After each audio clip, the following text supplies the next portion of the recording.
Chapter 2 of my book talks about the 12 limitations of Western democracy. So I'm going to briefly go through each of these 12 limitations.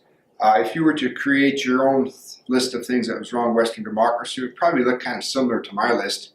But I look at this as something that, if we're going to improve democracy, these are the things that we should be fixing.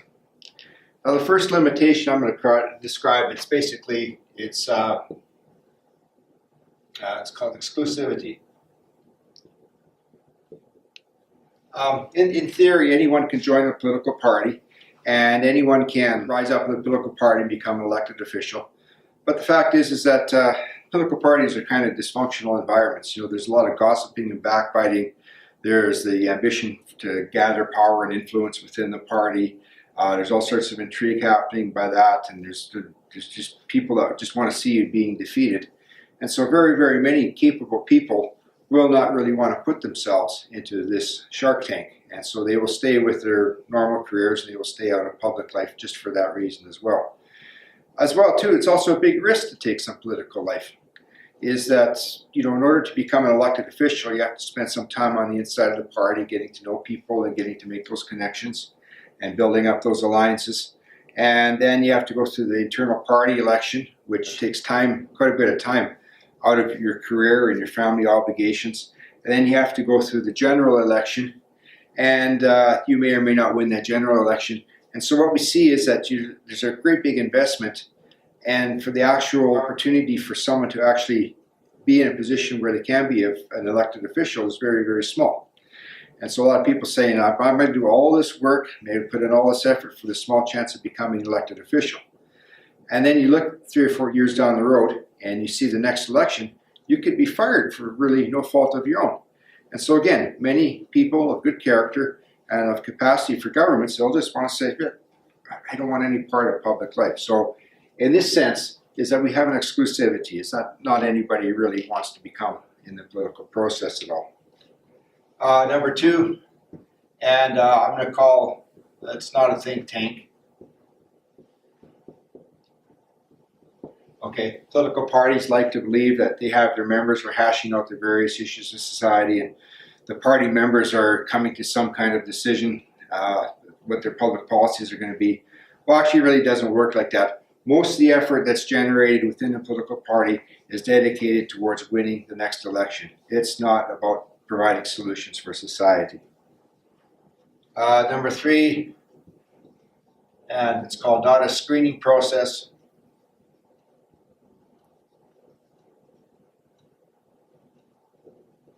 Okay, life inside the political party, they would like to tell you that they've got a mechanism to weed out the bad people that shouldn't be in there, but it isn't.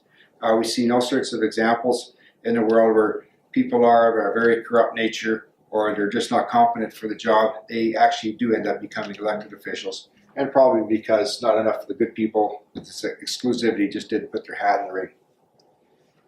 Number 4, kind of related. Marketing machine.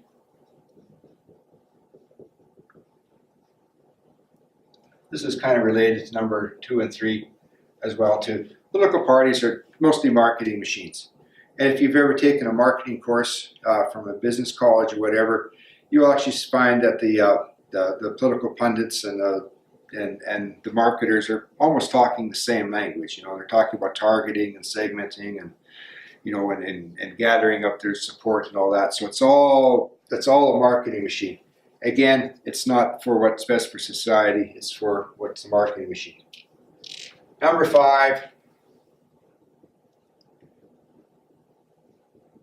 simplistic explanations. One political scientist I read, he said that the politician's job is to make every issue seem real simple so that the public can identify with it.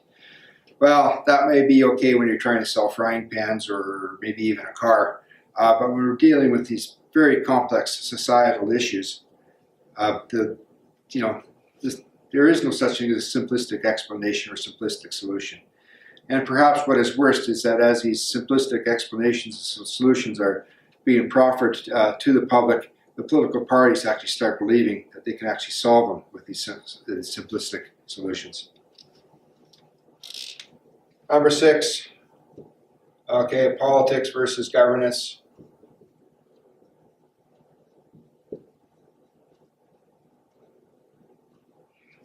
Our elected officials are working long hours, and I would say if they're doing their job well, they're probably going about 60 to 80 hours a week doing various things in with their job, and it's a really big time commitment. And it would be good if they were spending all that time on governance, but they're also spending a lot of time on politics. They're attending fundraising functions. They're working with their associations within the political party, and any time that they're spending on politics, that's time that they should be spending on governance, actually figuring out what's the best way to decide things for society. And so they're working long hours, and not a lot of it is being put in a productive place. Okay. Number 3, voters are poor judges. Okay. When we are asked to cast a vote, and hopefully a wise vote, we are getting our message basically based on the message of the marketing machine that's been churned out, and we're asked to make a decision on that. For my example, I would like to vote for my members of parliament or my members of the legislature. I would like to see how they work as a committee. Are they the type that's going to listen to new ideas, or are they the type that's kind of working a certain agenda? Or are they the type that's going to say, I don't want to hear anything anybody else. But until I can actually work on committees, I'm actually a poor judge of which of the candidates the parties proffer is actually better for governance or not. So even myself, I consider myself a poor judge of the candidates because I just don't know them. Okay. What is another one? It's called poor planning. Okay, political parties, they're designed to win elections, and so anything that they do is mostly designed for looking to the next election. They're not looking much beyond that. Okay, how will this affect our electoral success in the next one? If we citizens can somehow get them to think beyond that, and they actually start looking, 10 or 30 years down the road, then are we just getting kind of a band-aid solution or just kind of giving a slip service? No, they're mostly looking at what is happening in the next election. Number 9. Okay, feeding the machine.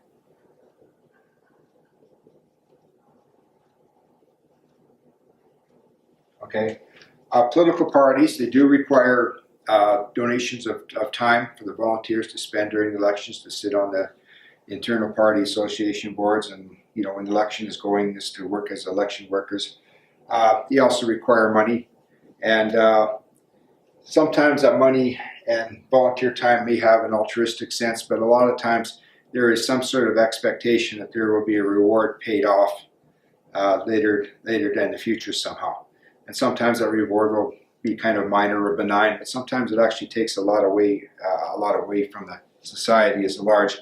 As a political party is more concerned with the donors and the volunteer time than they are with the society at large.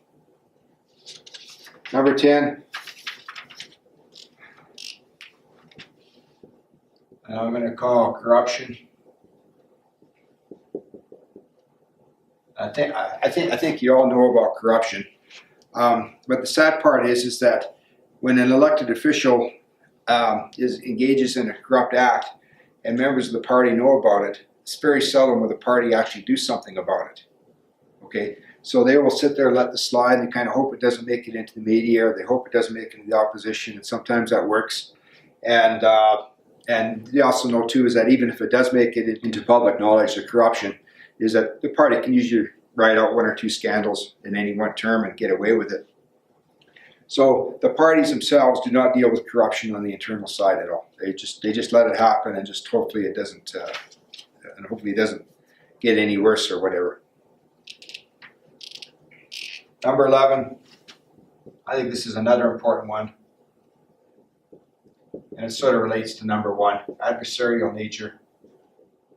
The political party system, it creates a lot of adversity. So you've got the opposition politicians, like they're trying to attack you almost every time you take a breath. They're that they're attacking you for this and they're attacking you for that, and you got the media who also have their agenda that they want to implement, and they're kind of taken after the elected officials as well too. But even within the old party itself too, is that you got people that are aspiring for power and influence, and they want to see people fail too as well. And so what happens when you throw yourself into the political party system is you have many more enemies than you have friends. And it takes a lot to get things done in that kind of environment. And number 12, and inability to shape society. So an inability to shape society, that means that when an elected official is given this public podium to project whatever he or she wants to project, is that he's also reflecting on the character of the people as well too. And so when a public official gets caught in some kind of embarrassing situation, it kind of causes society says, well, you know, if the politicians can get away with it, you know, maybe we can too. And so working inside the political party is really not a good way to shape society for the betterment, for developing its morals and its virtues. Okay, so now I have the 12 limitations of Western democracy. As I mentioned earlier, your list would probably look something like this. It would probably be a little bit different. Maybe you might have more, maybe you might have less. You would probably coalesce some of these into one or whatever. But all of these things are part of governance with political parties. And we have to understand that all of these are an integral part of the political parties. You cannot wish them away or engineer them away or anything like that. As long as we have political parties, all these 12 limitations are always going to apply. And if we want to get rid of them, then we have to have a new system of governance, and that's why I've invented the tiered democratic governance.